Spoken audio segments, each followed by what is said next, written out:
It's Grow TV, where we grow together and learn about God. Hey friends, and welcome to Grow TV. I'm Stacy. We're playing a game today called Isn't It Cake? Not to be confused with another game that's very similar, but has a slightly different name. I have 3 things in front of me, and I will have to determine just by looking at them, isn't it cake? Let's play. Okay, so the first thing sure looks like a bowling ball, but I don't know if we're supposed to smell it, but it smells like a bowling ball. But then, what does a bowling ball really smell like? Bowling pins, gutters, defeat, or victory? Cake can smell like victory too. This seems like a hat, a funny hat, but a hat. But the real question is, does this item call out to me as something that I would put on my head? Or does it speak to me as something I would eat? Well, that actually doesn't help, because I definitely had cake on my head before. Don't ask. This smells like a trick.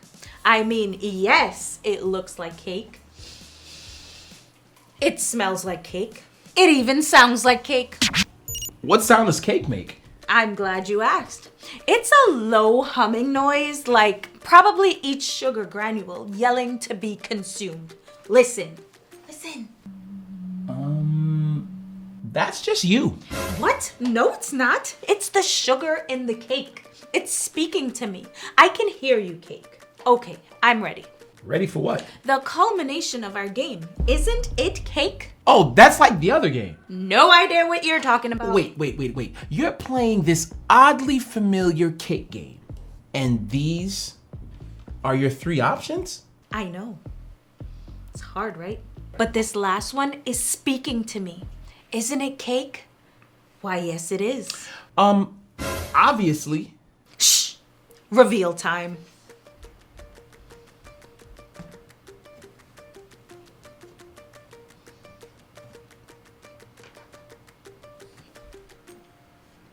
I was right. Congrats.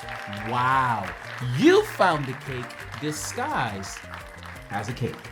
Thanks. I told you. I heard the cake's voice. I always hear the cake's voice. Well, I'm not convinced that cakes can talk, but for the rest of us that do, it's important to be heard.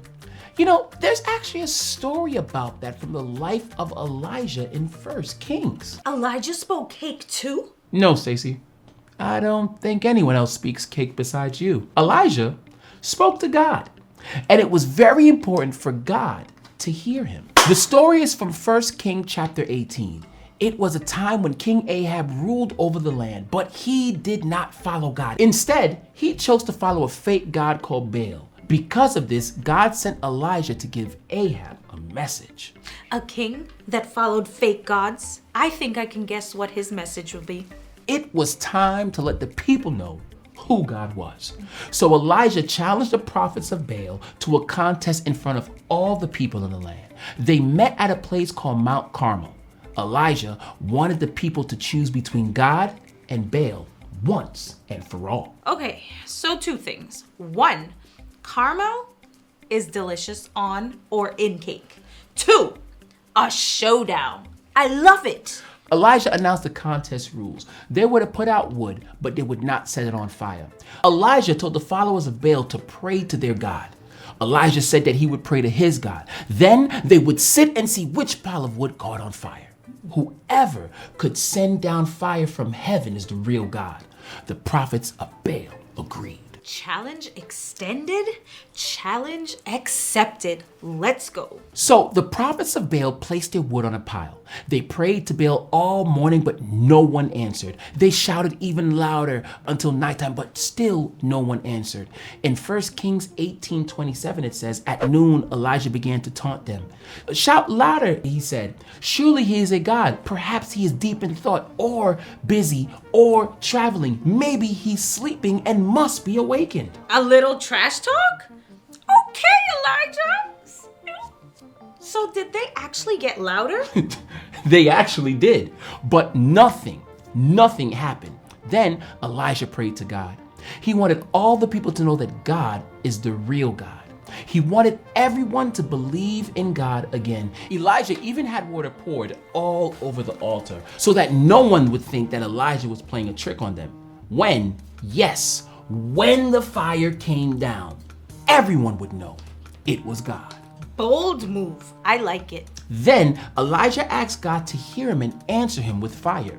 He prayed very simply in verses 36 and 37, Lord, the God of Abraham, Isaac, and Israel, let it be known today that you are God in Israel and that I am your servant and have done all these things at your command. Answer me, Lord, answer me so that people will know that you, Lord, are God and that you are turning their hearts back again. There was so much writing on this prayer. I would have been so nervous that God wouldn't answer. I'm sure Elijah had his share of fears, but he trusted God. And guess what? God heard Elijah's voice. Immediately, God sent fire on the wood. It burned up all the wood, even the water. When everyone saw this, they praised God. They believed that God really was the real God. Just like God heard Elijah's prayer, God also hears our prayers. When we pray for our family, God hears. When we ask God for help, God hears. We can talk to God about anything and know that God always hears us. So, the next time you pray, do it with confidence and remind yourself, God hears my voice. So, what do you think? This is definitely cake. It's spongy and filled with frosting. No, I mean of the Bible story. Isn't it incredible that God heard Elijah's voice like that? Oh, that. Yes, it sure is. I mean, we pray to God all the time, but we forget that on the other end of our prayer is a God who is alive and able to hear everything we say. And maybe we forget because God doesn't answer right away sometimes. Yeah, we all want God to answer exactly like that day on Mount Carmel. But sometimes it doesn't happen that way. And it's okay. This story is a good reminder that no matter how God answers, God hears us. We can take comfort in that. And this story makes me more confident to pray prayers like Elijah did, knowing that God is listening and ready to respond. It's been fun playing Isn't It Cake with you and learning some Bible stuff with you. It's always good to learn and grow together. See you next time. Bye. How is it? This cake's strong, man. It's bussin'. This cake is bussin', yo.